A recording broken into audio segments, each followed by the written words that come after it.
What is up, guys? Wolf Game here, and I'm back with another video. And today we're gonna reacting to a scary stories animation. Let's get straight into it.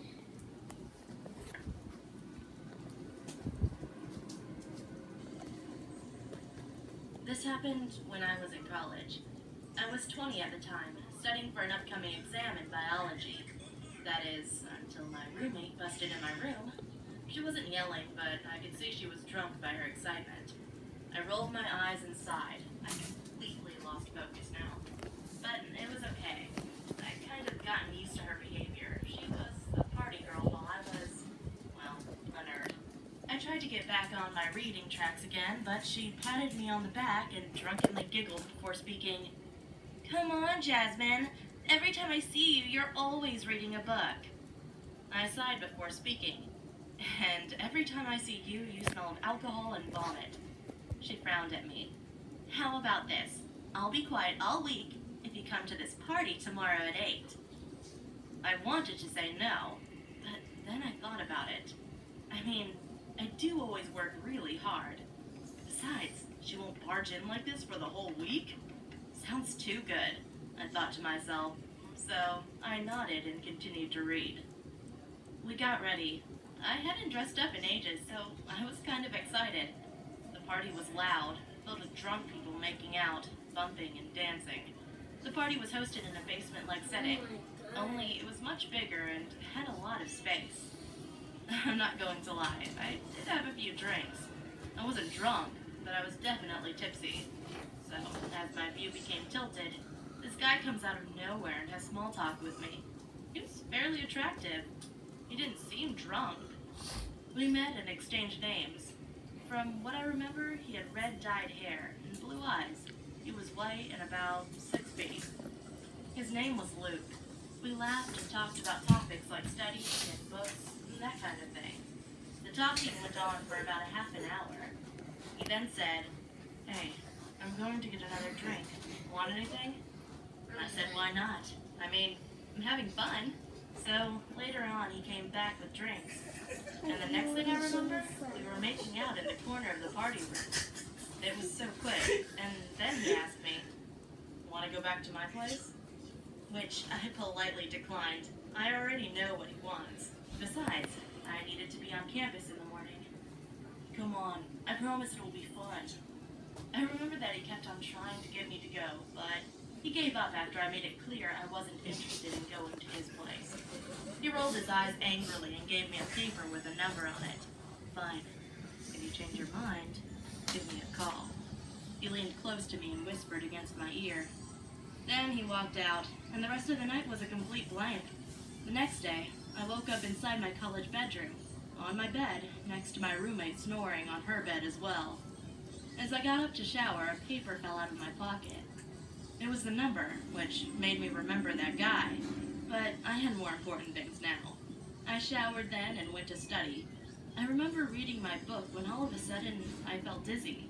Then I woke up in the bed with police officers and nurses talking next to me.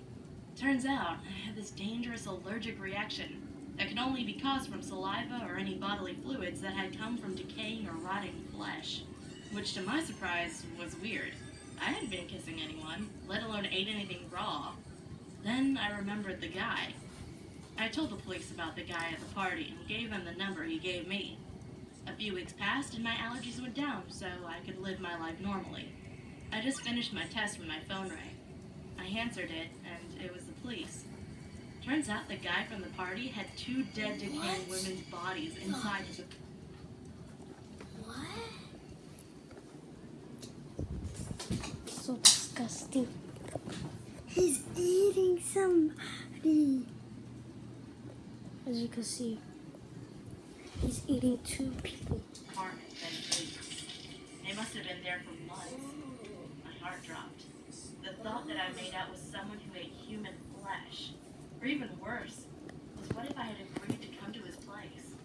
I may have been one of those bodies. Oh, heck no.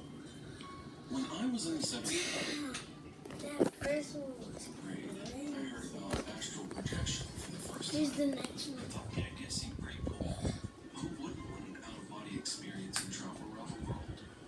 Anyways, I've been attempting it for several months to no avail. I did doubt it wasn't real and eventually stopped attempting it. Then one day in January, I decided to hit the bed at around 7 p.m. to take a nap, and the next second I began to feel I was being pulled out of my body as a strong vibration feeling overcame me, similar to that body feeling you get from a strong Wait, nicotine we're rush. gonna pause the I video. then was floating in my room. Shout out to this person right here. His name is. Let me check. His name is Wise Animated. Go subscribe to his channel to show him support. And yeah, let's get right into it. Felt a presence right behind me, but didn't think much of it. It wasn't a good presence, more of a demonic one. Despite there being my family in the home awake, I didn't see anyone there, and only the light that illuminated the stairway was on. Everything also had a blue tint to it, and I could see clearly in the dark. I had to swim through the air to be able to move, and went through my door and swam my way downstairs. Hold up. It looks like he's swimming. It looks like he's swimming. I decided to go up and through the ceiling, and then through the roof, and explore this new plane of existence. However, as I went through the ceiling, I saw this creature rushing towards the stairs, and it stopped as soon as I stopped moving to see it. I could only see the back of it from the right side of it since it was blocked by a wall, but it had yellow skin, pointy, elongated ears, a tail that's medium-sized. It looks like anime. At the time, 5'6". I stared at it for a few seconds, frozen in fear, and before I knew it, I was awake, back in my bed. I looked at my clock and several minutes had passed by. I don't know what to think of that, but it was an interesting experience. We're gonna listen to two more and that's it. I didn't have any friends. My mom wouldn't allow me to play outside with the other kids in our neighborhood. I was always alone. The only playmates I had were my cousins and my brother, but it took 3 hours and 25 minutes to get to their houses. One day, my mom let me play outside with the kids in our neighborhood for the first time because she was going somewhere, maybe to work or to run errands. I got my dolls and other toys and was excited to play with the kids outside. When I got there, no one wanted to play with me. The attempt was useless, but then someone approached me. He had puppy eyes and was cute. We quickly became playmates. Even though he was a boy, he would join me to parties with my dolls. He also invited me to play with him at his house. But I was confused because his house looked old and abandoned. Like it hadn't been cleaned up for almost 12 years. We decided to go play in his garden. When we got there, I puked. I didn't know why at the time, but for some reason, I was disgusted. He didn't offer me water or anything. He just looked at me grinning and said, "Next time, you're going to sleep here too." 2 weeks after that upsetting experience, I went looking for him. A paper airplane flew to me out of nowhere. I picked it up, and when I opened it, I was shocked, scared, and sad. It was a newspaper clipping. The boy that I played with went missing 9 years ago. I ran to my bedroom, and I saw a shadow through my window. Oh hell no. Hell no. Oh fuck no. I'll run out that door at ASAP. Oh, me too. Scary. Look. Just look at it. It was the boy. He was smiling. Today, Oh, I'm 19 years old, and I still remember that part of my childhood so clearly. There's one more, and then that's it for the video. It's One day, been when I 9 was about minutes. 6 or 7 years old, my mom had gone to my older sister's recital in Georgia, and my dad was at work. He was a pilot for some airline. So she left me and my older brother who was only 12 at the time, at the sitter's house, which was a few blocks away from my house. My sitter, who I'm gonna call Bev, was 19, and she was pretty much the best kind of sitter to a 6 to 7-year-old boy could ask for. She'd let us play games and stay up watching TV, as long as we didn't bother her while she was on the phone with her boyfriend. We were watching TV, and we could hear something scratching and handling on the side of the house. Naturally, we blew it off as a stray animal, so we continued watching TV. About 30 minutes to an hour later, Bev ran into the living room and locked the front door and shut the blinds. We were curious as to what she was doing. Me and my brother, being kids, got scared and started crying. Then Bev said everything would be okay. It was just a peeping Tom.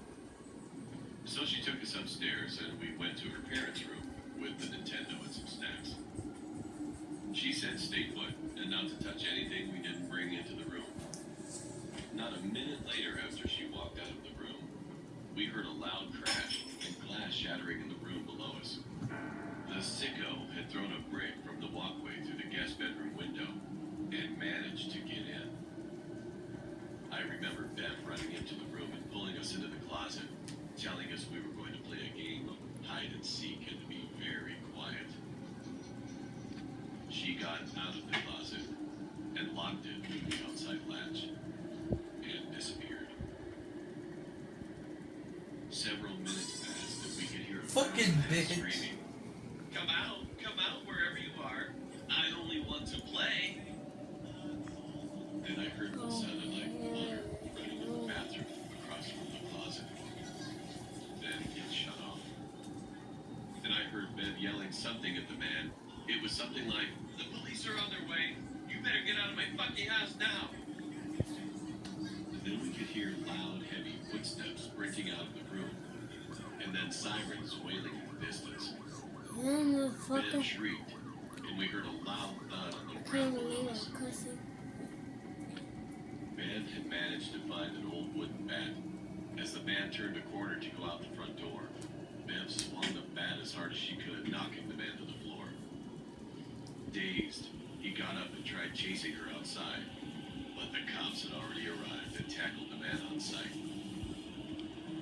My mom came home immediately and took me, my brother, and Bev back to my house. A few years later, she explained that the man was a known sex offender and had escaped from prison. In the report, he was said to be carrying a rather large knife in his pocket and had a Saturday night special tucked away in the waist of his pants. Like, oh my god. If you want to watch part 2, let's hit. If you want to watch part 2, make sure to subscribe and like this video. And always, guys, peace out.